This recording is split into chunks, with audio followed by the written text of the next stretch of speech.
Tapi Ustaz, insya Allah bisa kita mulai ya.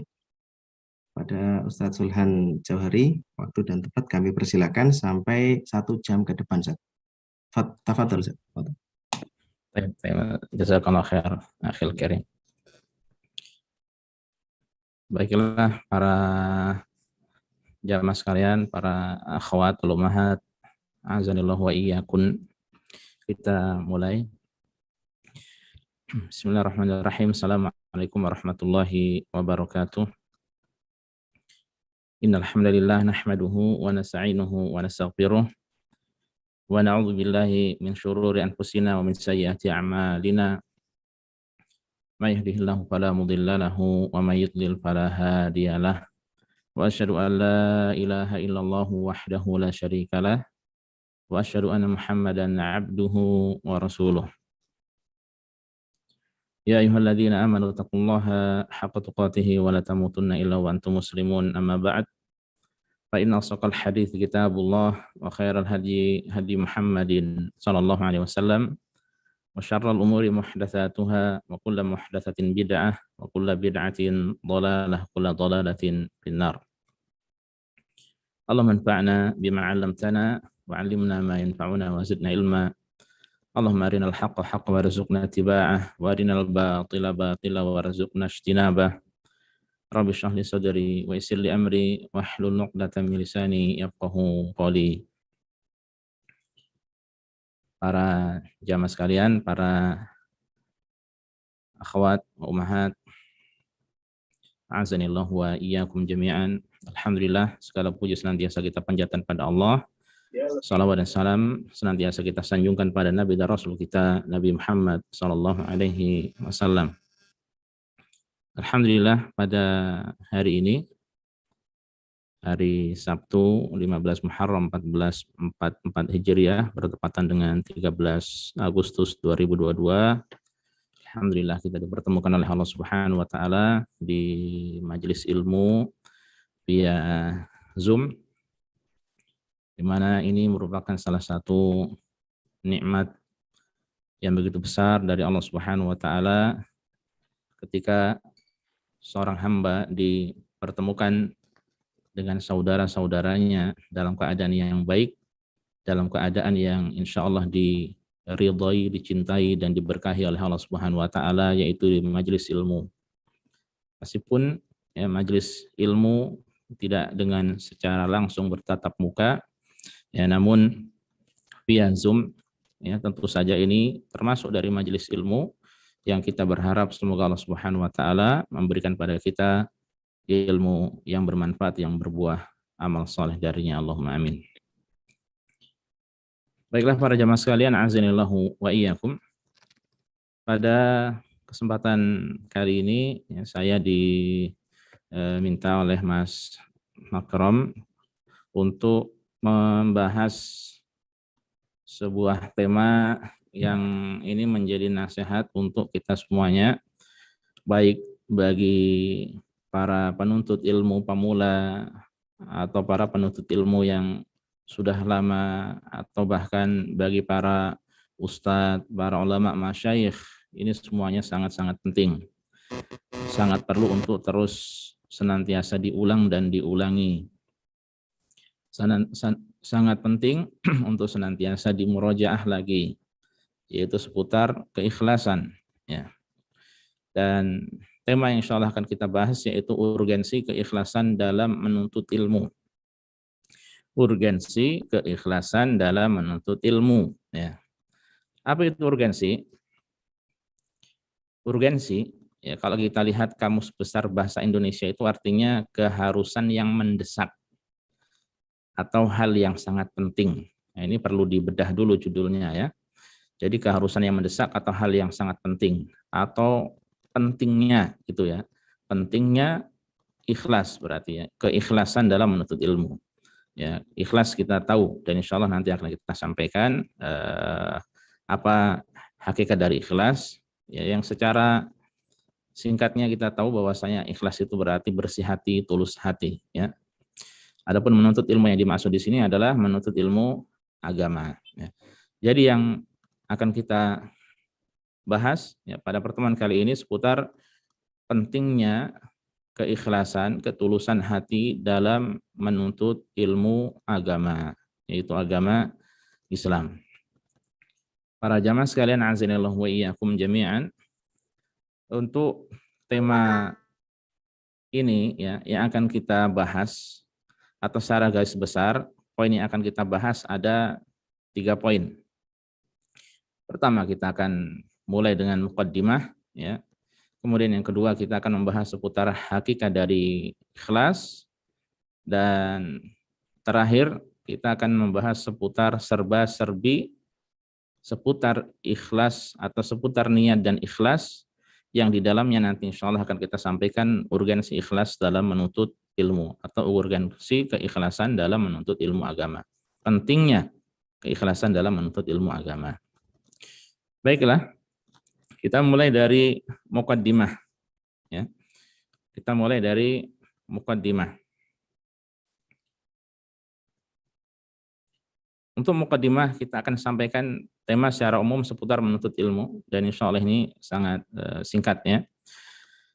Di mana kita tahu semuanya bahwa menuntut ilmu di dalam syariat Islam ini hukumnya wajib, ya. Hadis masyhur yang sering kita dengar, ya, bahwa Rasulullah SAW bersabda, talabul ilmi fardhatun ala kulli muslim. Menuntut ilmu itu wajib bagi setiap muslim, mencakup atau tercakup padanya juga muslimah, ya. Di mana di sini yang hadir secara umum, ya, adalah muslimah, mencakup juga di sini kata muslim di situ. Nah, jadi kita ya wajib belajar agama, ya. Dan ketika ada penyebutan menuntut ilmu, ya, maka ilmu yang terpuji, yang ada keutamaannya baik di dalam Al-Quran ataupun hadis Rasulullah SAW, maka ya yang dimaksud adalah ilmu agama, bukan yang lainnya, ya. Ilmu agama bukan ilmu yang lainnya. Nah, kemudian setelah kita mengetahui bahwa menuntut ilmu itu wajib, ya, kemudian kita berusaha untuk terus belajar dan terus belajar. Jangan sampai apa yang akan kita kerjakan, apa yang akan kita lakukan tidak kita dasari dengan ilmu, ya. Insya Allah kita sangat sering mendengar ucapan dari para ulama, ya, atau nasihat dari para asatidzah seputar bab di dalam kitab Sahih Al-Bukhari, yaitu di Kitabul Ilmi, bab al-ilmu qabla al-qaul wal amal, berilmu sebelum berkata dan berbuat, ya. Nah, ini menunjukkan bahwasanya ilmu dulu, ya. Pokoknya seorang muslim itu ilmunya mendahului ucapan dan perbuatannya. Sebelum beramal, sebelum berucap, sebelum beribadah, sebelum beramal kebaikan, dia pelajari terlebih dahulu, ya. Dan masalah menuntut ilmu ini, ya, adalah sangat-sangat penting bagi kita semuanya. Oleh karenanya banyak dalam hadis-hadis atau demikian pula ayat-ayat Al-Quran keutamaan dari menuntut ilmu, ya, yaitu menuntut ilmu agama. Kita insya Allah secara paham, ya, secara umum tahu, dan kita tidak akan merinci tentang keutamaan menuntut ilmu. Yang akan saya sampaikan sini hanya sebuah hadis saja. Sebuah hadis yang sahih yang diriwayatkan oleh Muslim, ya, bahwa Rasulullah SAW bersabda, "Wa man salaka tariqan yaltamisu fihi ilman, sahhalallahu lahu bihi tariqan ilal jannah." Siapa yang meniti suatu jalan, nah ini kata jalan digaris bawahi, coba ya kita garis bawahi, wa man salaka tariqan yaltamisu fihi ilman. Siapa yang meniti suatu jalan, ya, dia melewati suatu jalan, dia mencari padanya ilmu, maka Allah akan mudahkan baginya jalan menuju surga. Nah, ini berarti siapa yang ingin menuju surga dengan pintas, jalannya adalah melalui jalur ilmu, ya, dengan belajar. Ya, karena orang yang belajar tentu berbeda dengan orang yang tidak belajar. Orang yang berilmu berbeda dengan orang yang tidak berilmu. Orang yang berilmu dia tahu wudu yang benar, tahu sholat yang benar, tahu tauhid pada Allah, beribadah pada Allah dengan benar, tahu hak-hak Allah, tahu hak-hak Rasulullah SAW. ya, tahu mana jalan-jalan yang dapat mendekatkan diri kepada surga dan jalan-jalan yang dapat mendekatkan seorang hamba ke dalam neraka, ya. Nah, kalau orang yang tidak berilmu, ya tidak demikian. Ya, seandainya dia tahu, mungkin hanya mendengar dan mendengar, ya, dan hanya sedikit dibanding orang yang belajar dan terus belajar. Dan Muslim itu, ya, berbeda dengan orang Yahudi dan Nasara, karena Muslim itu orang yang berilmu dan mengamalkan ilmunya. Ya, kalau orang Yahudi, mereka beramal tanpa ilmu sehingga mereka sesat. Adapun orang Nasara, yaitu yang memiliki ilmu, ya, atau mereka beramal tanpa ilmu, ya, sehingga mereka tersesat. Saya ulangi, kalau Yahudi mereka tahu ilmu tapi tidak diamalkan sehingga mereka dimurkai, ya. Adapun orang Nasara, maka mereka beramal tanpa ilmu, maka mereka tersesat, ya. Nah, kita kembali ke kata-kata thariqan. Siapa yang meniti suatu jalan? Nah, jalan ilmu ini ulama menjelaskan terbagi menjadi dua, bisa bersifat hissi, bisa bersifat maknawi, ya. Maksudnya bagaimana? Bisa bersifat jalan benar, benar-benar jalan, ya. Dari rumah ke masjid, ya, dari rumah ke majelis ilmu, mungkin di gedung, mungkin di sekolah, mungkin di pondok pesantren, mungkin di ruang pertemuan, mungkin di rumahnya siapa fulan atau fulanah. Itu berarti dia berjalan, tujuannya untuk menuntut ilmu, baik dengan berjalan kaki atau naik sepeda atau naik beca, ya, atau bahkan ada yang naik mobil, naik sepeda motor dan lain sebagainya, ya. Nah, itu berarti dia berjalan menuju meniti suatu jalan, ya, yang benar-benar bersifat konkret, yang nyata. Atau yang kedua bersifat maknawi, yaitu segala upaya untuk mendapatkan ilmu, ya, maka itu merupakan jalan untuk mendapatkan ilmu, dan itu juga merupakan upaya untuk dimudahkan jalan seorang menuju surga Allah Subhanahu wa taala. Contohnya apa? Ya, dengan menyimak dengan seksama, ya, melihat, ya, kemudian dengan mengulang-ulang pelajaran, ya, dengan menghafal, dengan mencatat, dengan merekam, dengan dimurojaah atau diulang-ulang tadi, ya, dengan segala upaya untuk mendapatkan ilmu, ya, beli paket internet, ya, dan lain sebagainya, beli peralatan alat-alat tulis dan sebagainya, maka itu merupakan upaya untuk mendapatkan ilmu, dan itu merupakan jalan, ya, juga merupakan jalan untuk mendapatkan ilmu, dan di situ ada kemudahan, insya Allah diganjar kemudahan oleh Allah untuk mendapatkan surga dari Allah Subhanahu wa taala. Makanya sungguh mulia seorang yang kesehariannya, ya, atau kehidupannya itu tidak lepas dari ilmu, ya. Itu adalah orang yang berbahagia. Dia akan sangat berbahagia dengan izin Allah Subhanahu wa taala. Nah, kemudian untuk menuntut ilmu ini, ya, maka memang yang terbaik adalah ketika dia masih muda, ya. Kalau seandainya seorang dia sudah mulai bisa dibimbing ilmu sejak SD, alhamdulillah. Mungkin sejak SMP, alhamdulillah. Sejak SMA, alhamdulillah, banyak dari kita itu mungkin sadarnya atau paham, ya, paham sunnah atau mulai ngaji setelah SMA, atau bahkan ada yang setelah berkeluarga, atau bahkan setelah lulus kuliah, atau bahkan setelah punya cucu, ya. Yang terbaik memang adalah saat orang itu masih muda, masih kecil, ya, bisa dibimbing perlahan dan demi perlahan. Ya, makanya di antara riwayat ataupun nasihat Rasulullah SAW dalam sebuah hadis yang sahih, ya, beliau mengatakan irtanim khamsan qabla khamsin, manfaatkanlah 5 perkara sebelum 5 perkara yang lainnya. Di antaranya apa? Syababaka qabla haramik, ya, waktu mudamu atau masa mudamu sebelum tiba masa tuamu.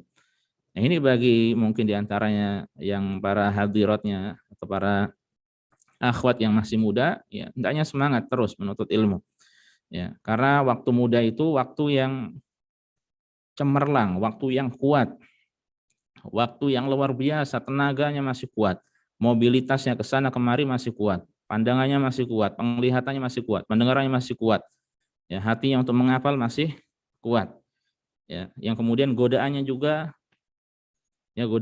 saat itu banyak, ya. Makanya ini waktu-waktu yang cemerlang, ya, sehingga seorang syabab, ya, atau al-fata atau al-fatayat, ya, al-fityah, baik laki-laki atau pemuda dan pemudi yang masih muda hendaknya memanfaatkan waktu dengan sebaik-baiknya, di antaranya untuk menuntut ilmu. Ya.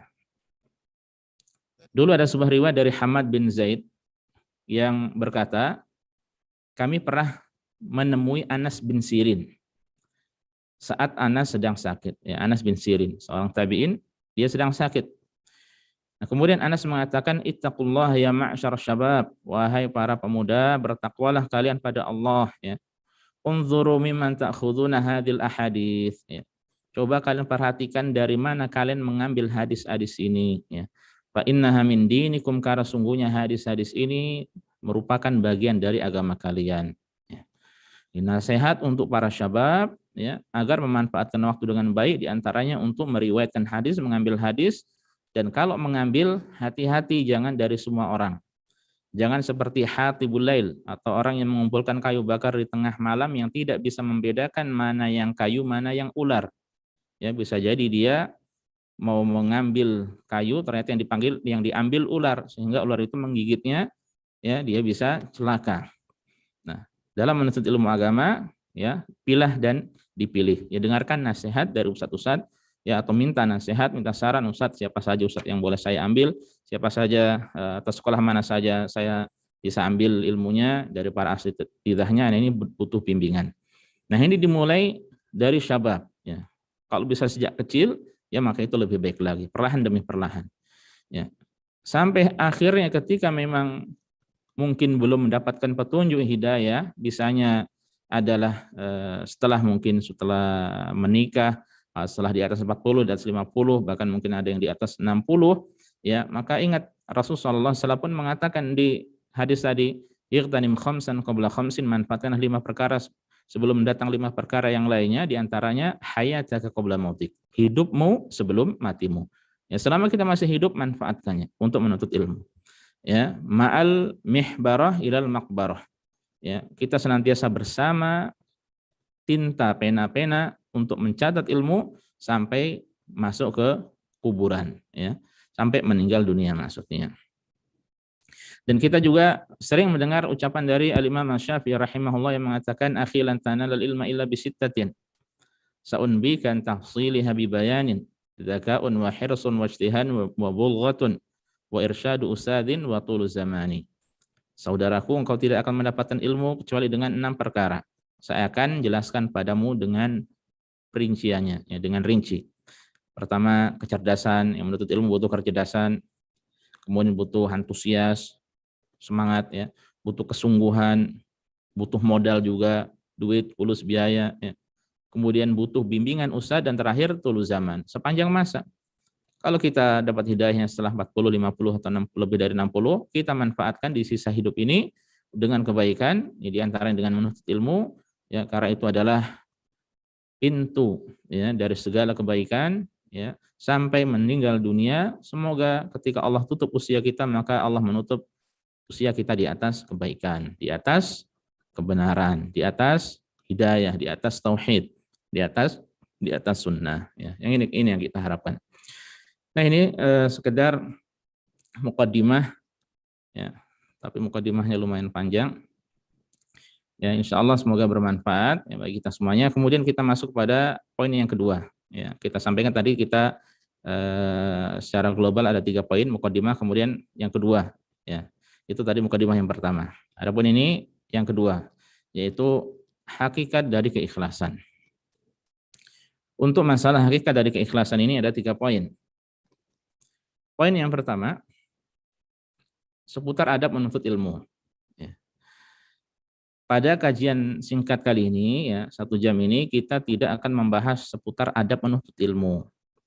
Tapi kita akan singgung, karena masalah niat, masalah ikhlas, ya, saya ulangi, masalah ikhlas ini sangat penting, dan ulama ketika mereka membuat, mengarang, menulis, menyampaikan nasihat, wasiat, ceramah, mau'izah seputar menuntut ilmu, seputar adab-adab menuntut ilmu, mereka pasti menyebutkan ikhlas ini, ya. Coba kalau kita buka Kitabul Ilmi karya Syekh Al-Utsaimin rahimahullah, di situ ada Al-Ikhlas, ya.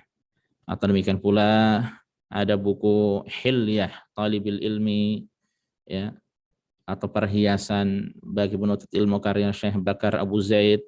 Di situ ada nasihat untuk ikhlas. Atau demikian pula ada wasaya li talibil ilmi, wasiat untuk penuntut ilmu karya Syekh Saleh bin Fauzan Al-Fauzan hafizahullah. Di situ ada keikhlasan. Ya, atau ada kitab Ma'alim fi Thariq Talabil Ilmi atau fi Thariqil Ilmi karya Syekh As-Sadhan. Di situ ada wasiat seputar keikhlasan. Dan ulama-ulama yang lainnya. Dari dulu sampai sekarang ketika menjelaskan masalah ilmu, adab ilmu, mereka sebutkan masalah keikhlasan. Nah, jadi ikhlas ini sangat-sangat penting untuk kita pelajari, ya. Dan hendaknya terus kita ulang-ulang lagi sebagaimana yang sudah saya sampaikan. Ya, makanya di antara adab penting, bahkan bisa dikatakan adab terpenting dalam menuntut ilmu adalah keikhlasan ini, ya. Nah, kemudian itu poin yang pertama.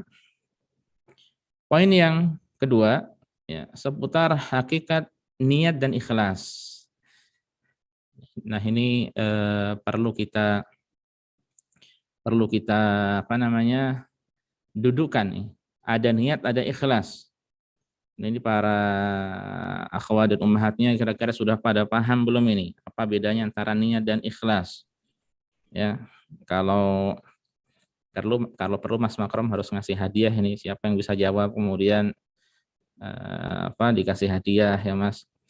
Hadiahnya umroh gitu Mas ya. Nah, ini mantep ini kalau seperti itu ya. Tapi enggak lah ya, kasihan panitianya. Baik, dibatin saja atau dijawab masing-masing saja kira-kira apa beda antara niat dan ikhlas, ya. Niat ya itu lebih umum daripada ikhlas. Karena niat itu nanti ada dua macam, ada niat yang baik dan niat yang tidak baik. Dan ikhlas itu bagian dari niat yang baik, ya. Dan niat yang baik itu tidak hanya ikhlas, banyak, ya. Niat yang baik itu tidak hanya ikhlas tapi banyak. Nah, jadi dengan kata lain ikhlas ini lebih umum. Saya ulangi, niat ini lebih umum. Ikhlas ini lebih khusus. Karena ikhlas termasuk bagian dari niat yang baik. Ya. Lalu apa itu niat? Sebelum kita membahas masalah ikhlas, ya. Niat, ya. Dan ini penting, ya. Ini penting karena Imam Ahmad rahimahullah pernah mengatakan talabul ilmi la ya'diluhu syai'un liman sahat niyatuhu. Bahwa menuntut ilmu itu tidak bisa dibandingkan dengan apapun juga bagi yang niatnya baik, bagi orang yang niatnya baik, ya. Nah, ini menuntut ilmu tidak bisa dibandingkan dengan ibadah apapun bagi yang niatnya tulus, niatnya lurus. Ya, makanya niat ini perlu dipelajari, ya, dan perlu diulang-ulang juga, ya. Nah, apa itu niat? Niat, ya, ada beberapa definisi yang disampaikan oleh ulama, diantaranya al-azmu ala fi'li syai'in. Al-azmu ala fi'li syai'in, yaitu keinginan kuat atau tekad bulat untuk mengerjakan sesuatu, ya. Kalau itu ibadah berarti taqarruban ilallah, dalam rangka mendekatkan diri pada Allah Subhanahu wa taala. Dalam rangka mendekatkan diri pada Allah Subhanahu wa taala. Nah, itu niat. Jadi kalau seseorang mungkin mau pergi ke suatu tempat, ya, ada keinginan kuat di dalam hatinya, tekad, ya, itu makanya termasuk dari niat.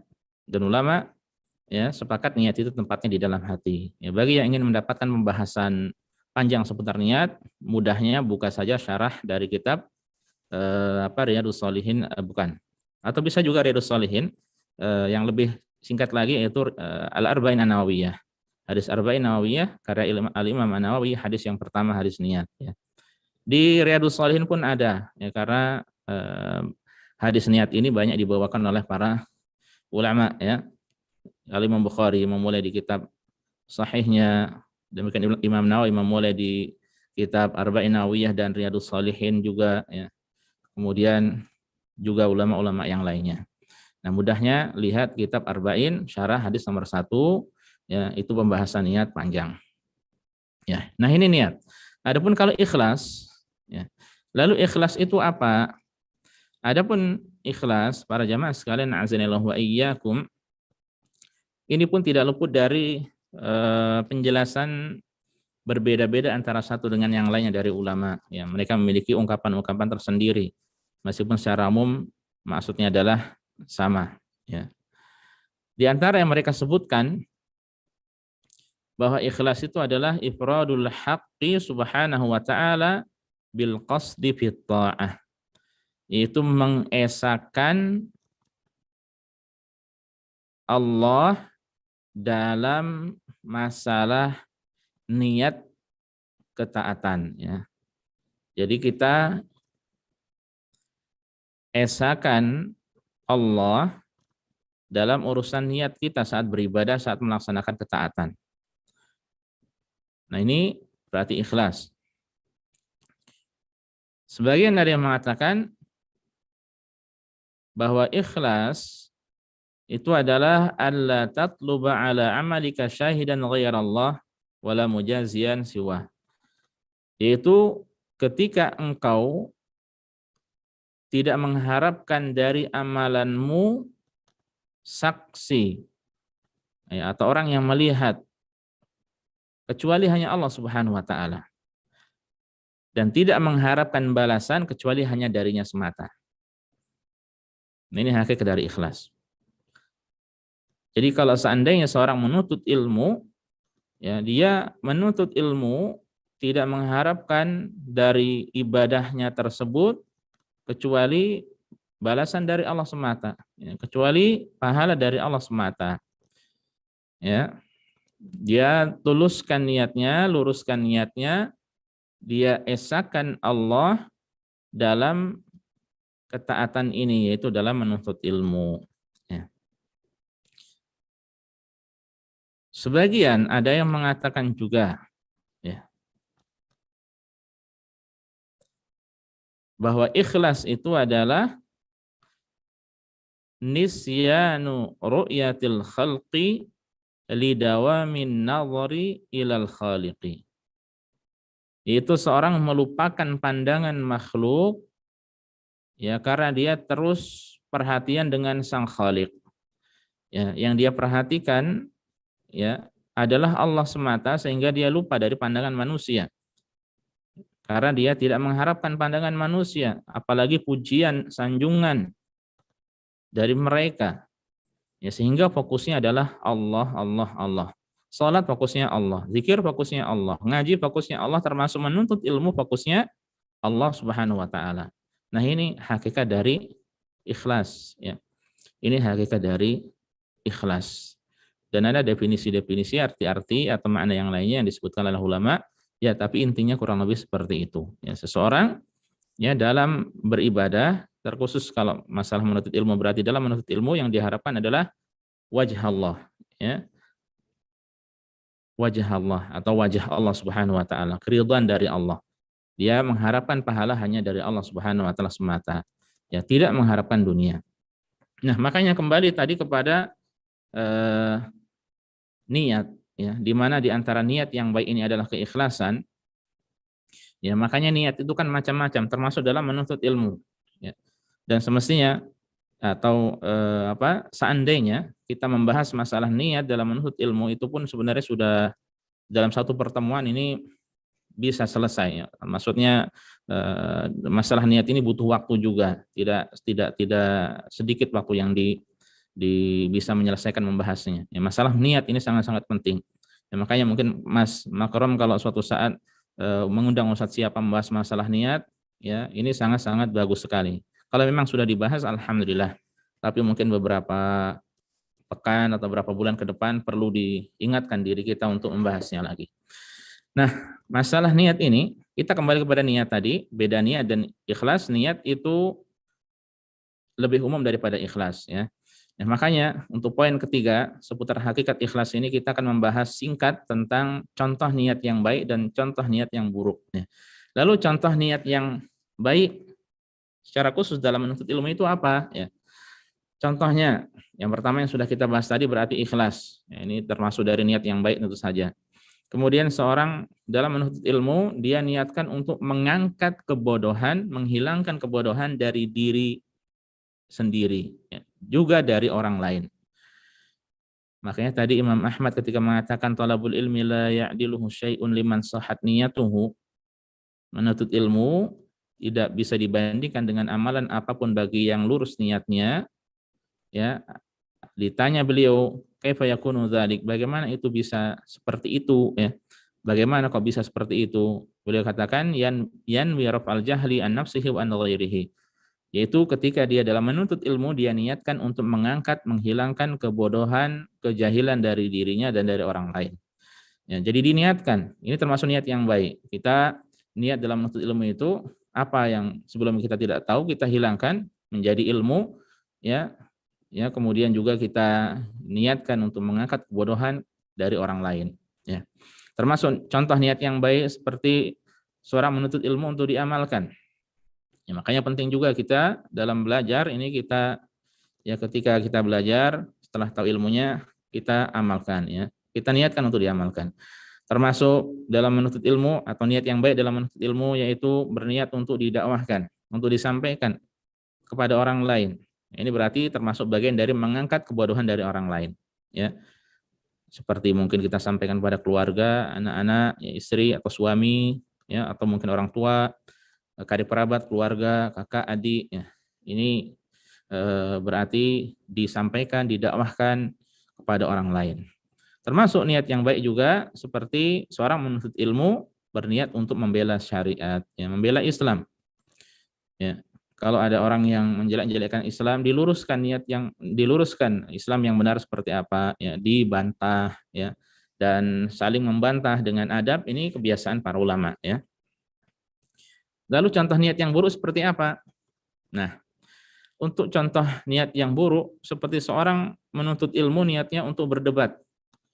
Jadi dia niat itu untuk mendebat orang lain, ya, supaya dia kelihatan wah, supaya orang-orang melihat dirinya, supaya dia diacungi jempol, ya, supaya orang-orang angkat topi padanya. Ini termasuk niat yang tidak baik. Atau niat menuntut ilmu untuk membodoh-bodohi orang lain, ya. Orang lain dibodoh-bodohi, ya. Orang lain diakal-akali. Nah, ini tidak baik, termasuk niat yang buruk, ya. Kemudian seperti juga niat menuntut ilmu yang buruk yang tidak baik, contohnya menuntut ilmu untuk mendapatkan dunia. Ya, kalau masalah untuk mendapatkan dunia ini banyak cabangnya atau banyak contohnya, ya, karena dunia itu kalimat yang umum, ya. Contohnya niatnya menuntut ilmu karena dia ingin mengumpulkan harta, ya, supaya menjadi kaya raya. Ya, ini tidak diperbolehkan, ya. Atau agar tersohor, terkenal. Ya, si fulan seorang al-alim, al-allamah, al-syekh al-kabir, ustadz senior, ya, dai tersohor, atau kalimat-kalimat yang lainnya, ya. Atau demikian pula seorang menuntut ilmu karena riya, ya, supaya dipuja oleh orang-orang lain, ya, supaya supaya disanjung-sanjungkan, dielu-elukan, ya, ini karena riya. Ini juga termasuk contoh yang tidak baik, ya. Atau demikian pula seorang menuntut ilmu, ya, ini karena ingin mendapatkan kedudukan atau jabatan tertentu, ya. Karena jabatan ini kursi basah, ini kesempatan untuk ngumpulin fulus 7 turunan, ya, ini. Maka ini termasuk, ya, niat yang buruk, niat yang tidak baik, ya, supaya diangkat jadi mudir, ya, untuk mengumpulkan apa yang dia inginkan dari dunia. Dia lupa bahwa setiap mudir pasti modar, ya. Mudir itu bos, ya, atasan, kepala sekolah dan sebagainya, ya. Atau juga niat-niat yang lainnya, intinya niat-niat yang tidak baik, ya, niat-niat yang buruk dalam menuntut ilmu, ya, maka masuk nanti ke dalam hal ini, ya. Jadi ikhlas itu bagian dari niat yang baik, ya. Adapun niat ini masih bersifat umum karena ada yang baik, ada yang ada yang buruk. Nah, ini pembahasan yang kedua ya seputar hakikat dari ikhlas. Dan lalu kita masuk ke bahasan yang ketiga, ini yang terakhir, yaitu seputar serba-serbi seputar niat dan ikhlas. Ya, serba-serbi seputar niat dan ikhlas. Ini pembahasan yang panjang juga sebenarnya, cuma kita akan fokuskan kepada 3 poin. Ya. Kalau tidak cukup 3 poin, kita ambil sebagiannya. Yang pertama seputar urgensi keikhlasan dalam menuntut ilmu. Ya. Nah, ini tema yang kita bahas pada kesempatan kali ini ya, urgensi keikhlasan dalam menuntut ilmu atau pentingnya ya keikhlasan, ketulusan hati dalam menuntut ilmu agama. Ya. Urgensinya sangat banyak. Ya. Tapi di sini kita akan fokus pada 8 poin. Kita akan menyampaikan 8 poin. Seperti apakah pentingnya keikhlasan itu dalam menuntut ilmu? Yang pertama, ya, ikhlas itu sangat penting karena salah satu syarat diterimanya amal ibadah.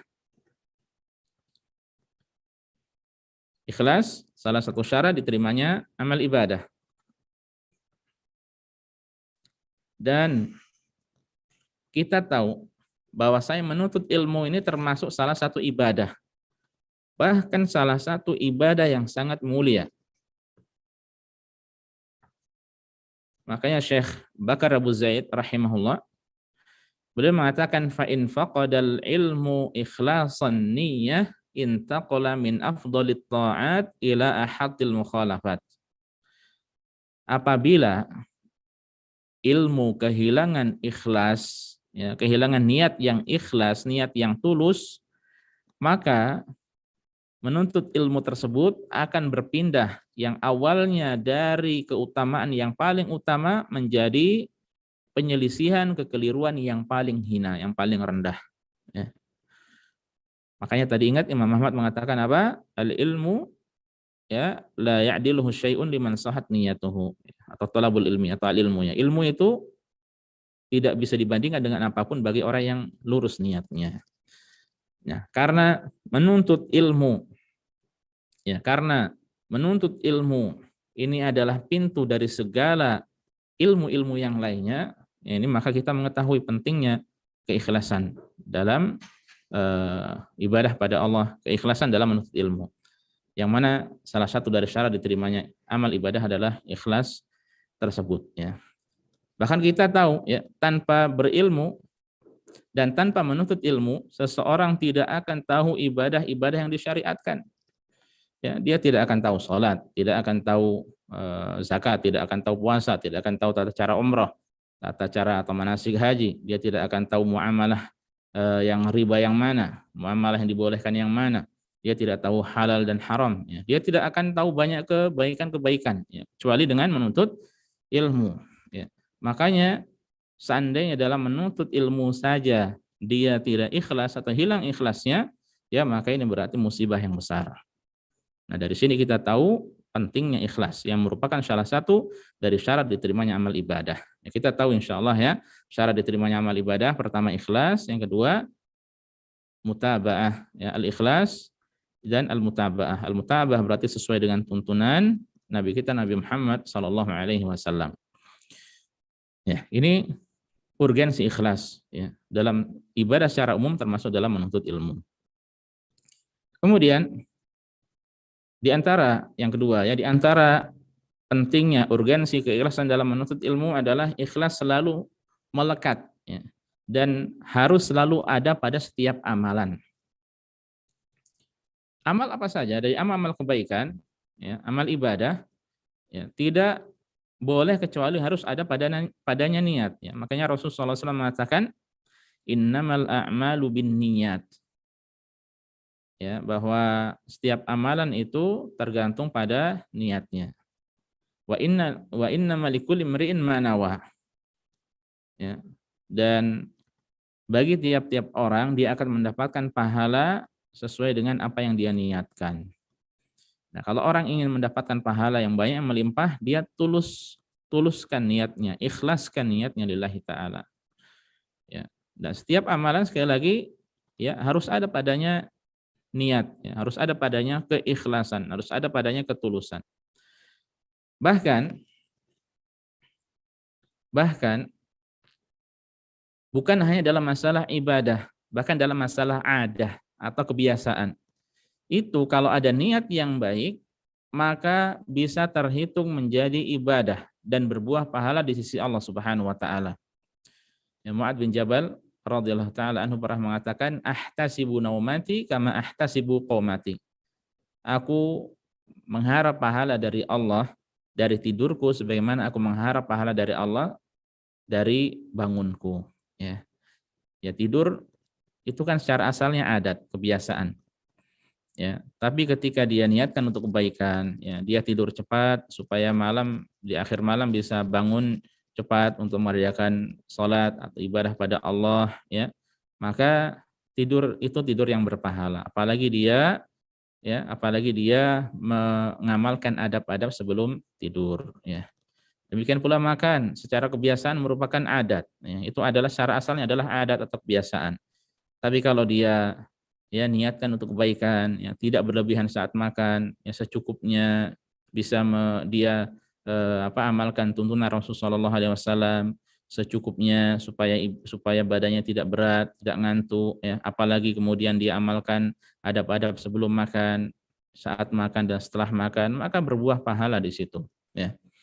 Ya, ini menunjukkan para jamaah sekalian bahwa ketulusan, keikhlasan, ya, niat yang baik, ya, ini harus ada pada setiap amalan. Ini pentingnya urgensi keikhlasan dalam amal ibadah, ya. Kemudian termasuk urgensi keikhlasan dalam menuntut ilmu karena ikhlas ini termasuk amalan hati yang paling penting. Ya, ikhlas ini termasuk amalan hati yang paling penting.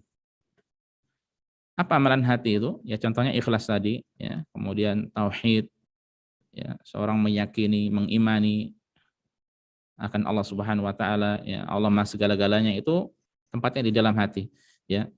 Kemudian taubat, ya, ibadah taubat, ya, itu asalnya di dalam hati.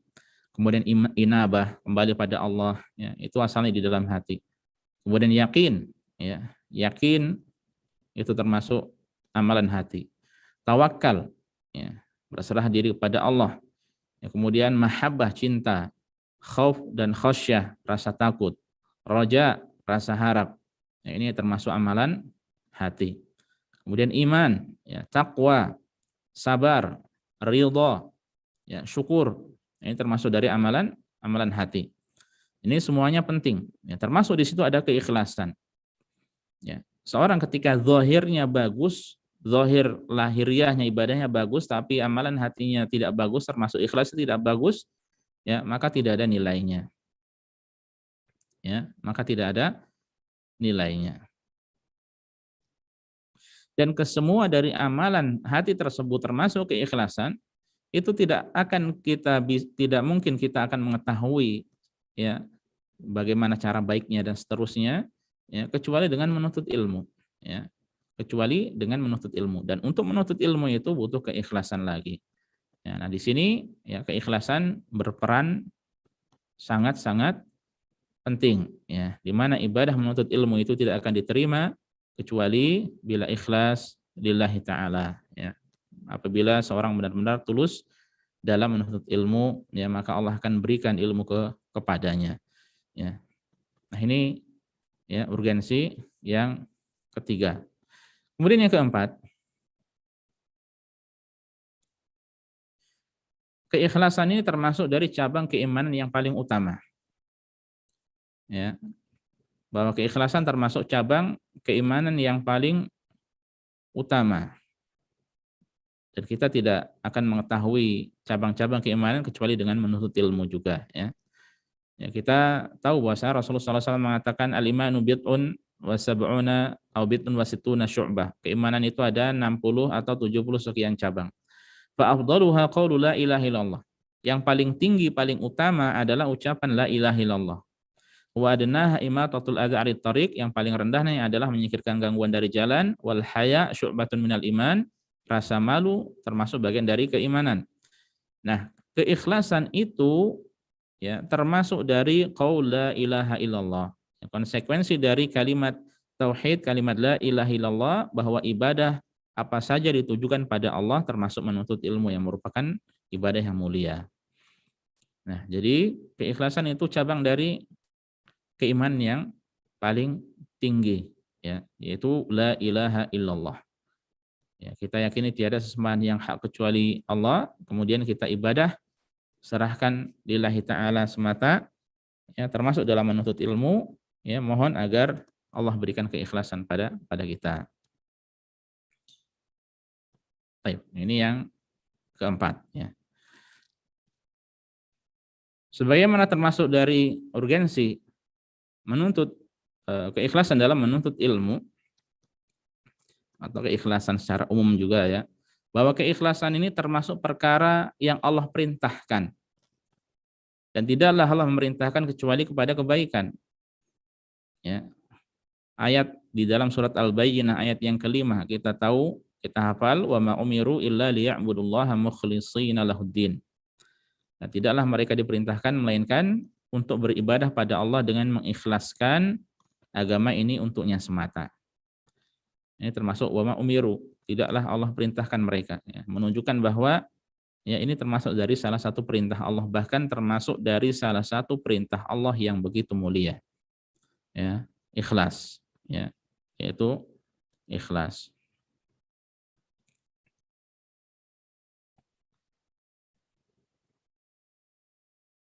Baik. Kemudian kita masuk kepada poin selanjutnya, poin yang keenam. Mengapa keikhlasan itu penting? Ya, keikhlasan itu penting karena musuh ikhlas merupakan penyakit yang sangat berbahaya bagi seorang muslim.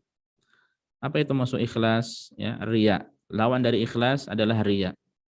Tadi sudah kita sampaikan bahwa seorang ketika menuntut ilmu, ya, dia bisa jadi memiliki niat yang ada niat yang baik, ada niat yang buruk. Ya, niat yang baik itu adalah ikhlas contohnya. Nah, di antara contoh niat yang buruk, riya ini tadi. Ya. Makanya ketika tidak baik niatnya, menuntut ilmu itu akan hina dina di sisi Allah Subhanahu wa taala. Mungkin dia dipandang di tengah manusia orang yang wah, ya, orang yang luar biasa, ya, tapi Allah mengetahui hati-hati seorang hamba, ya, sehingga tidak ada faedahnya ketika ternyata dia, ya, menuntut ilmu tidak ikhlas lillahi ta'ala, ya. Dan kalau kita membahas masalah hadis-hadis seputar hal ini, ya, bahaya riya, ya, itu akan banyak kita dapatkan, ya, seputar riya ini. Ya, di antaranya juga kita pernah mendengar secara singkat bahwa Rasulullah SAW menjelaskan orang yang pertama kali nanti diputuskan perkaranya pada hari kiamat itu ada 3 orang, di antaranya adalah orang yang menuntut ilmu, ya, dia mengajarkan pada orang lain, dia membaca Al-Quran, kemudian didatangkan pada hari kiamat, ya, Allah perlihatkan nikmatnya, ya, kemudian ditanya apa yang kau kerjakan, dia katakan bahwa aku belajar ilmu, aku ajarkan, aku membaca Al-Quran itu karena engkau ya Allah, ya. Tapi akhirnya Allah jawab, kadzabta, engkau dusta, ya, walakinnaka ta'allamta liyuqal alim, tapi engkau itu menuntut ilmu agar dikatakan engkau seorang alim, ya, supaya dikenal sebagai seorang yang berilmu, ya, seorang yang banyak ilmunya. Jadi ini niatnya tidak baik di sini. Akhirnya kemudian faqad qil, dikatakan, dan itu sudah dikatakan oleh orang-orang, ya, sudah terjadi. Akhirnya dia diperintahkan untuk diseret di atas wajahnya, kemudian dimasukkan ke dalam neraka, ya.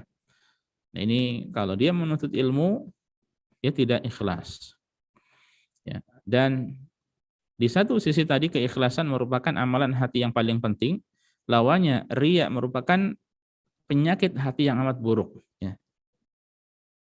Dan penyakit hati itu, ya, banyak, ya, dan itu keburukan yang sangat buruk, ya, ketika ada penyakit bertempat di dalam hati seorang hamba.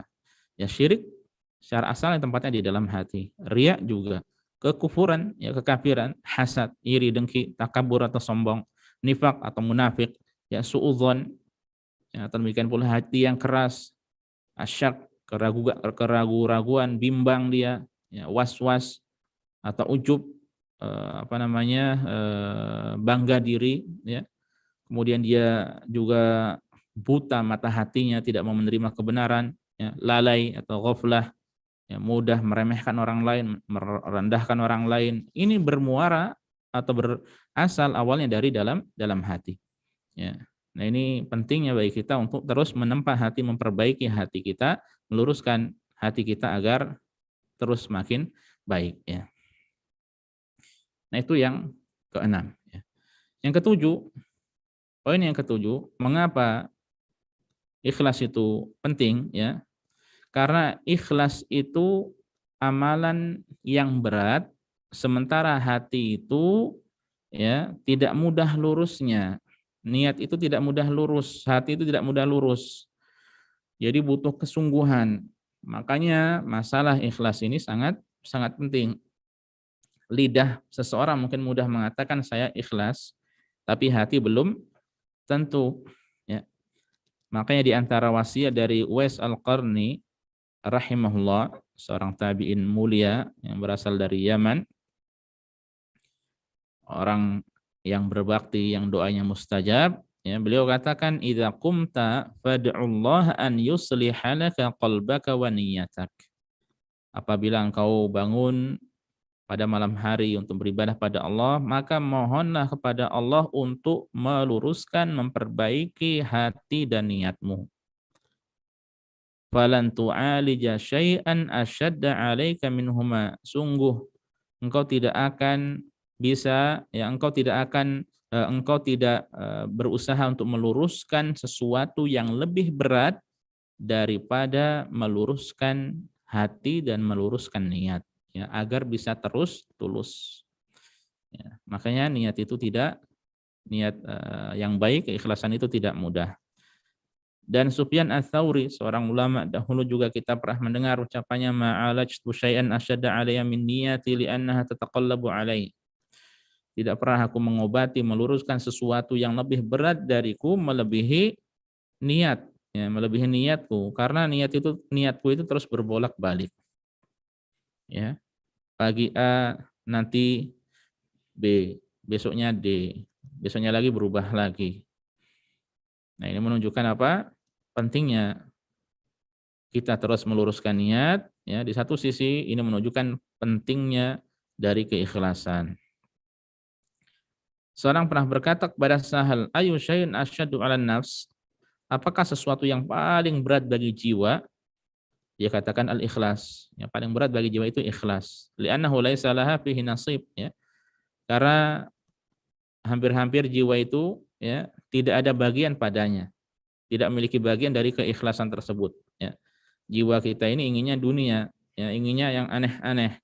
Ya, untuk ikhlas itu tidak mudah, sehingga inilah sesuatu yang begitu sulit, ya, yang menunjukkan bahwasanya ikhlas berarti sesuatu yang paling berat, ya, bahkan sangat berat. Ya, oleh karenanya para jamaah sekalian azanillahu wa iyyakum, para akhwat ummahat yang semoga senantiasa dimuliakan dan dirahmati oleh Allah Subhanahu wa taala, ya, penting bagi kita untuk senantiasa muraqabatun nafsi, kita perhatikan diri kita pantau niat kita, ya, karena niat dalam menuntut ilmu itu tidak lurus terus. Awalnya bisa jadi lurus, lama-lama berbelok ke kanan, lama-lama berbelok ke kiri, ya, sehingga perlu diluruskan lagi. Istighfar, mohon taubat pada Allah, mohon bimbingan Allah, mohon agar diberikan ketulusan dalam beribadah, dalam berkata dan berbuat, ya, dalam menuntut ilmu, dalam berdakwah, dalam hal kebaikan-kebaikan yang lainnya. Nah, ini yang perlu kita terus benahi dari diri kita. Kita terus penting untuk introspeksi diri, evaluasi diri, benahi diri. Ya, kita mulai dari masalah niat. Ya, kalau kita tidak mulai, ya, kalau tidak kita perhatikan terus, lama-lama bisa jauh, ya. Lama-lama bisa jauh. Makanya, ya, memperhatikan diri untuk ikhlas ini tidak cukup sekali, tapi tapi perlu untuk diulang dan diulang lagi, ya. Baik, dan terakhir poin yang ke-8, mengapa ikhlas itu penting? Ya, mengapa keikhlasan itu penting dalam menuntut ilmu? Ya, karena niat buruk itu bisa menghalangi seorang dari ilmu yang bermanfaat. Ya, niat yang buruk itu bisa menghalangi seseorang dari ilmu yang bermanfaat. Ya, niatnya rusak, niatnya lurus, niatnya rusak, niatnya menyimpang, niatnya tidak baik dalam menuntut ilmu. Ya, ini bisa menghalangi seorang dari ilmu yang bermanfaat. Dan sudah disampaikan tadi contoh-contoh dari niat yang tidak baik dalam menuntut ilmu. Ya, makanya perlu kita terus luruskan dan luruskan. Dan para jamaah sekalian azanil wa iyyakum yang semoga senantiasa dimuliakan dirahmati oleh Allah Subhanahu wa taala, ya, masalah penghalang seseorang dari menuntut ilmu, dari mendapatkan ilmu yang bermanfaat, ya, penghalang-penghalangnya, ya, itu banyak, ya, onak durinya itu banyak, ya. Namun yang kembali kepada diri kita, ya, yaitu masalah keikhlasan ini. Ya, makanya hendaknya terus kita muraqabah, kita awasi, kita pantau terus ya niat kita supaya bisa benar-benar lurus ya lillahi taala, dan jangan lupa kita bantu dengan banyak-banyak berdoa pada Allah Subhanahu wa taala. Nah, ini 8 poin dari urgensi keikhlasan dalam menuntut ilmu secara khusus dan dalam beribadah secara umum, ya. Waktu tinggal 1 menit lagi. Kita masih ada 2 poin lagi. Mas Makrom, Mas Khairul, mana beliaunya?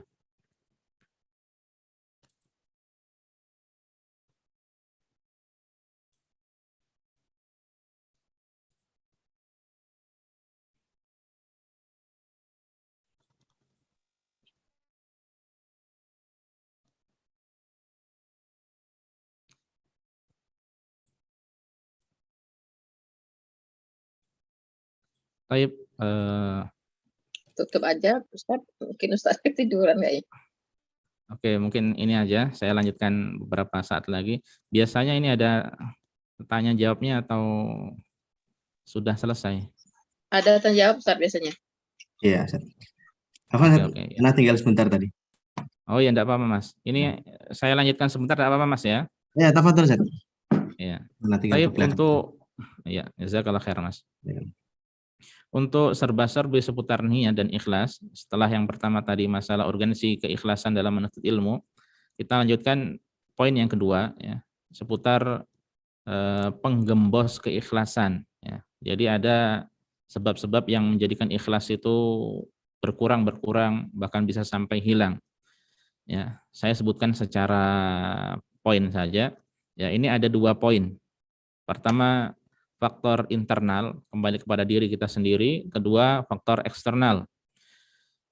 Ya, di antara faktor internal yang kembali kepada diri kita sendiri, kebodohan. Ya, orang kalau bodoh, ya, tidak tahu hakikat dari ikhlas, urgensi ikhlas, pentingnya ikhlas, ya dia bisa jadi tidak ikhlas. Ya, ya, makanya hati-hati dari bodoh. Bodoh ini musuh bagi diri kita sendiri.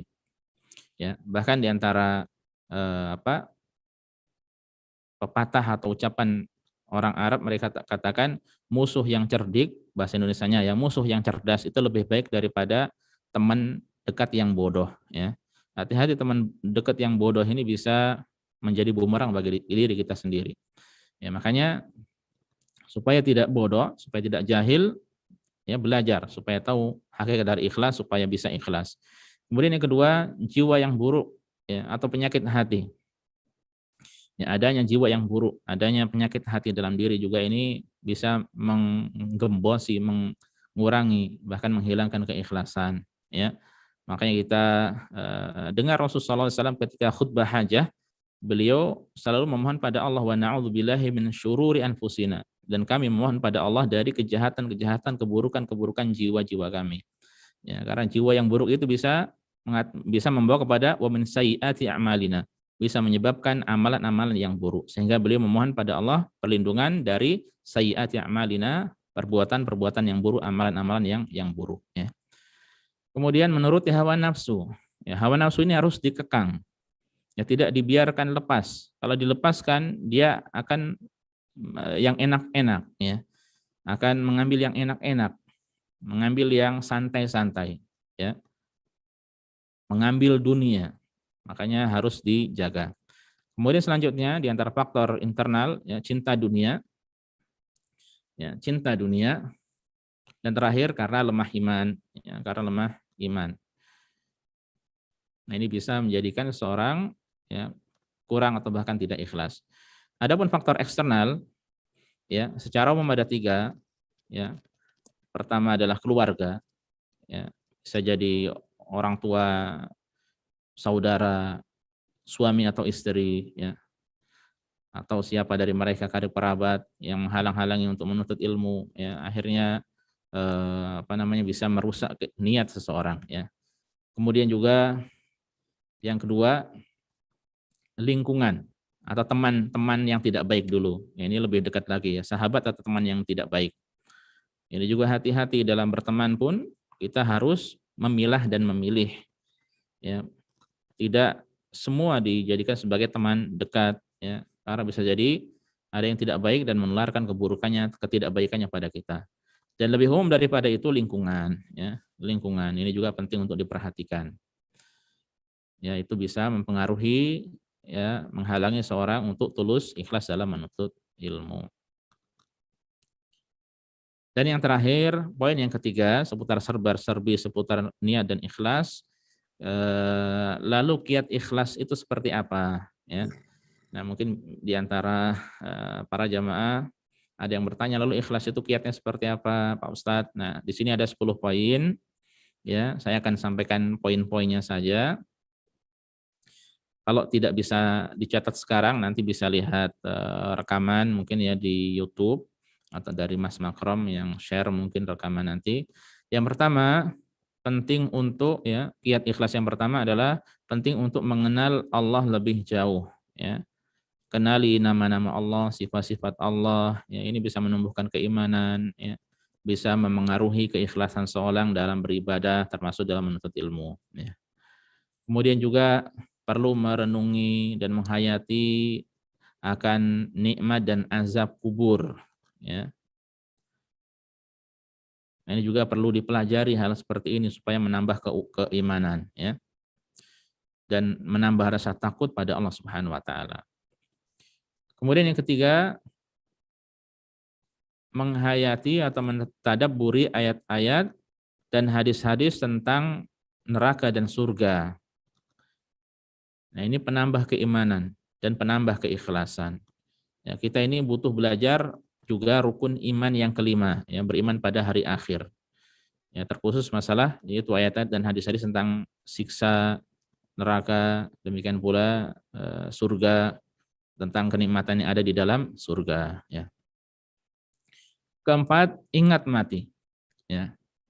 Jadi kita terus berusaha untuk mengingat kematian dengan ziarah kubur contohnya, ya, dengan mendatangi orang yang meninggal dunia, kita berziarah ke tempatnya, ya, kita melayat, ya, atau bertakziah, ya, ini untuk mengingat kematian. Kemudian yang kelima, pendek angan-angan, jangan banyak angan-angan, jangan sibuk dengan dunia, ya. Ingat mati itu bisa datang kapan saja. Mukmin, seorang mukmin dia lebih berhak untuk membangun rumah di surga daripada menyusun rencana untuk membangun rumah di dunia, ya. Yang prioritas adalah membangun rumah di surga, ya. Meskipun di dunia dia ngontrak, alhamdulillah, ya, rezeki Allah yang ngatur, mati tidak dibawa pergi hartanya, ya, tidak dibawa kepada alam akhirat. Kemudian yang keenam, sadar akan dunia yang hina dan fana. Dunia ini hina, tidak ada nilainya di sisi Allah Subhanahu wa taala. Ya, kemudian pasti kepada fana, akan hilang, akan sirna. Ya.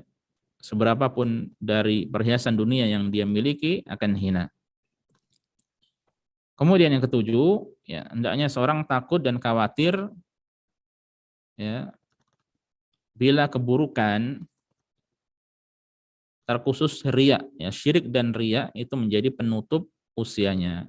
Dengan kata lain dia mendapatkan husnul khotimah. Hendaknya dia khawatir menuntut ilmu riya, ya, beribadah riya, syirik, kemudian menjadi penutup amalannya, maka ya tadi yang diancam dengan neraka, termasuk orang-orang yang diputuskan perkaranya pada hari kiamat, termasuk orang-orang yang pertama kali neraka itu dipanaskan, dikobarkan apinya untuk mereka. Ya.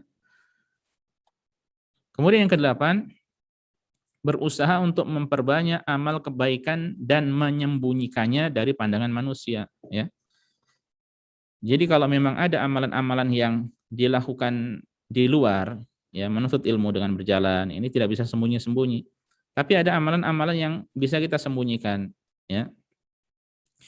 Diam-diam di rumah ternyata dia banyak menuntut ilmu, banyak membaca, banyak mendengar kajian via Zoom, di YouTube dan lain sebagainya. Ya, ini bisa disembunyikan, ya, atau banyak sholat, ya, banyak bersedekah tanpa orang tahu dirinya karena tinggal buka rekening di HP contohnya, dia transfer orang mudah, ya, atau sedekah atau apa saja yang amalan-amalan yang bisa disembunyikan, sembunyikan.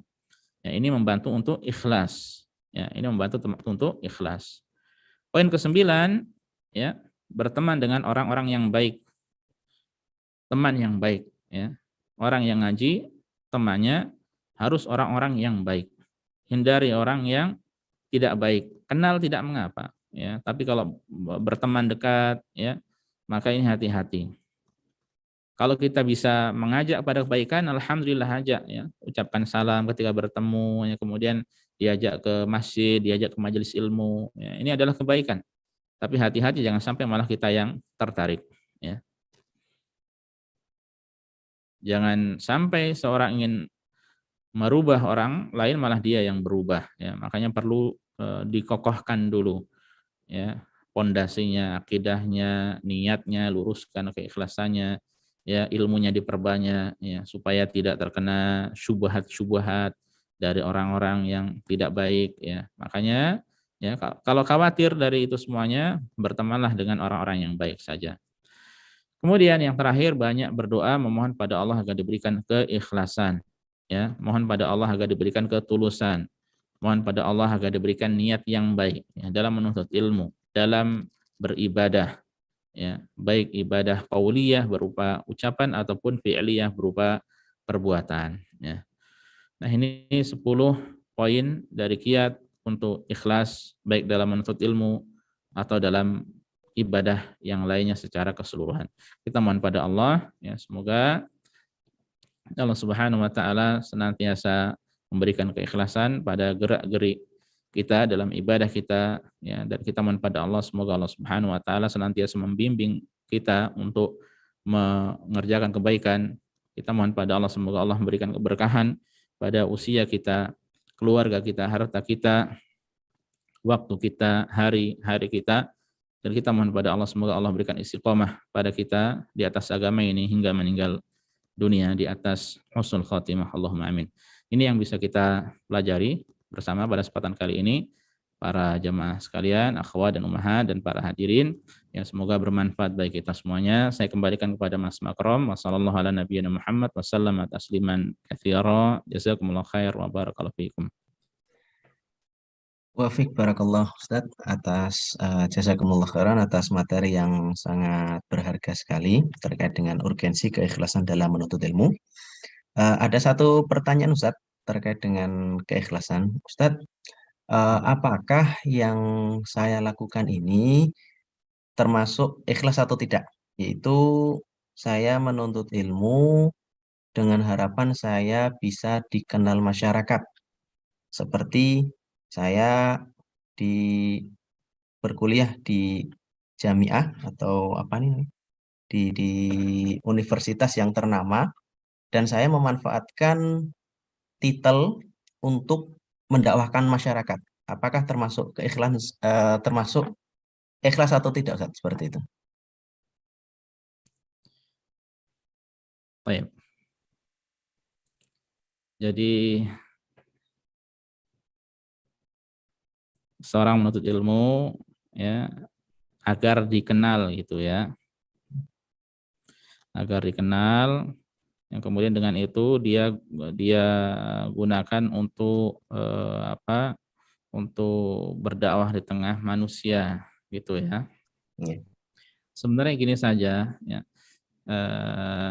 yang disampaikan oleh para ulama, ya, bahwa di antara yang menghalangi, atau di antara niat yang tidak baik, atau di antara penghalang seseorang dari keikhlasan itu adalah niat-niat untuk mendapatkan dunia, ya, termasuk hubbuz zuhur, ya. Apa itu? Ingin mendapatkan popularitas tadi, ya. Jadi ingin dikenal. Kalau dalam batasan seperti ini, ya, ini tidak diperbolehkan seperti ini, ya. Ini tidak diperbolehkan. Ya, makanya pokoknya gini saja solusinya, sudah niat, ya, kemudian ikhlas, sudah berusaha, serahkan semuanya pada Allah, mengharap pahala dari Allah Subhanahu wa taala, dituluskan niatnya, ya, kemudian diniatkan juga nanti bahwa kalau sudah punya ilmu, ya, diniatkan untuk mengangkat kebodohan dari orang lain selain dari diri kita, ya. Yang kemudian, ya, yang kemudian seseorang itu biiznillah, dengan izin Allah, kalau dia punya ilmu, maka Allah akan yarfa'illahu alladzina amanu minkum walladzina utul ilma darajat. Allah akan mengangkat, ya, orang-orang yang beriman dari kalian dan yang berilmu beberapa derajat. Allah akan mengangkat derajat orang yang beriman. Apabila dia beriman dan berilmu, maka akan diangkat derajat-derajat yang tinggi lagi oleh Allah Subhanahu wa taala. Ya, itu adalah sesuatu yang kepastian. Ya, hanya saja jangan sampai seseorang itu berambisi, bercita-cita, berkeinginan untuk menjadi terkenal, ya. Ini memang memang terkenal dalam kebaikan, yang kemudian kebaikan ini bisa dimanfaatkan oleh masyarakat luas, itu adalah kebaikan, ya. Tapi hati-hati dari dia bercita-cita atau menunjukkan dirinya untuk seperti itu. Ya, jangan dikira ustadz-ustadz, para ulama, masyayikh yang mereka, masya Allah, Allah berikan popularitas pada mereka, kemudian mereka lepas, mereka merasa nyaman, tidak, ya. Mereka paham dan mereka khawatir, ya, karena terkenal dengan kebaikan itu adalah ujian, ya. Terkenal dengan kebaikan, populer dengan kebaikan, ya, itu adalah ujian yang berat, ya. Tergelincir bisa na'udzubillah, seandainya sampai tergelincir bisa na'udzubillah, bisa sampai mungkin merubah niatnya menjadi tidak baik, na'udzubillah, ya. Nah, seandainya terkenal dengan kebaikan saja, ini adalah ujian dan itu adalah rentan bahaya. Lalu sebaliknya kalau terkenal dengan keburukan, ini na'udzubillah, ya. Nah, sekarang kalau masyarakat sekarang, ya, para syabab, muda-mudi sekarang ini, mereka inginnya terkenal dengan keburukan, ya, dengan goyang-goyang, joget-joget, buka aurat dan sebagainya, ya. Ini na'udzubillah tsumma na'udzubillah. Nah, jadi diluruskan saja niatnya, ya, dan diniatkan, berusaha ikhlas, semua diniatkan untuk nanti akan didakwahkan kepada orang lain, ya. Kemudian Allah Subhanahu wa taala yang akan mengatur nanti, ya. Ini memang masalah dekat seperti seorang dia menuntut ilmu agar dapat ijazah, ya. Yang dengan ijazah tersebut dia ingin bekerja pokoknya untuk dapat dunia. Kalau niat untuk mendapatkan ijazah untuk dapatkan dunia, ya tentu ini tidak diperbolehkan. Ya, tapi kalau seperti ini sekarang realitanya, ijazah ini adalah syarat untuk dia mungkin mau kuliah, mau bekerja, mau mengajar, mau berdakwah, menjadi dosen, menjadi guru. Ya, sehingga menuntut ilmu dengan untuk mendapatkan ijazah yang merupakan syarat mutlak untuk bisa berdakwah atau bekerja di sini, atau untuk yang lainnya, intinya berkaitan dengan masalah kebaikan, masalah dakwah, ya, mendidik generasi muda di pondok-pondok pesantren dan sebagainya, ya, maka bagaimana lagi? Maka ini tidak mengapa, ya, karena memang syahadah ataupun ijazah itu merupakan syarat mutlak, ya. Sekarang syarat mutlak untuk bisa bekerja, ya, contohnya di sekolah SD, SMP, SMA, dan itu mendidik umat, ya, untuk mendidik generasi dalam kebaikan, ya. Nah, adapun sekali lagi saya tekankan, ya, sekedar dia ingin mendapatkan terkenal saja, maka jangan, ya. Berusaha diluruskan, ya, kemudian, ya, kalau sudah dapat ilmu, perlahan-lahan dia berbagi untuk orang lain, ya. Wallahu taala a'lam. Baik, Ustaz, jazakumullah khairan atas jawabannya. Dan itu pertanyaan terakhir ya. Ini ada beberapa yang masuk Ustaz, cuma kita batasi karena waktu yang sudah larut di Indonesia Baik. ini. Ustaz, mungkin kita ya di Mabatul Quran ini barangkali antum nanti sebulan sekali mungkin membahas terkait dengan kitab Ta'dimul Ilm ya, terkait dengan keikhlasan dalam menuntut ilmu karya Syekh Shalih Al-Utsaimin. Pripun Ustaz? Di Mahabatul Quran. Semoga dimudahkan ya. Ya, Allah Subhanahu wa taala mudahkan kita ya, insyaallah. Baik, kami ucapkan jazakumullah khairan pada Ustadz Sulhan atas kelonggaran waktunya bisa mengisi di Mahabatul Quran bersama para umahat, dan beliau adalah dosen kami ya dulu di STI bin Abi Thalib, dan sekarang beliau merupakan pengajar di ICC Damam di Kerajaan Saudi Arabia. Barangkali para umat yang ada di Damam bisa ya, bersilaturahmi ya di ICC Damam sana, insyaallah. Dan kami ucapkan jazakumullah khairan juga kepada para umahat atas waktunya bisa menuntut ilmu di Mahabatul Quran. Semoga apa yang sudah kita pelajari, apa yang sudah kita pelajari ini bisa bermanfaat bagi diri kita dan bagi keluarga kita. Mungkin ini saat ya akhir perjumpaan kita. Semoga Ustadz Sulhan bisa mengisi di Mahabatul Quran 1 bulan sekali atau mungkin 2 bulan sekali ya. Insya Allah semoga dimudahkan. Kita tutup, kita akhiri ya perjumpaan kita pada kesempatan kali ini. Dan sekali lagi semoga Allah Subhanahu wa taala mudahkan kita semua dalam menuntut ilmu dan senantiasa istiqomah. Dan akhirul kalam kita akhiri dengan doa kafaratul majelis. Subhanakallahumma wa bihamdika asyhadu an la ilaha illa anta astaghfiruka wa atubu ilaik. Assalamualaikum warahmatullahi wabarakatuh. Assalamualaikum warahmatullahi wabarakatuh. Jazakumullah khairan Ustaz Sulhan. Jazakumullah khairan. Mana NG?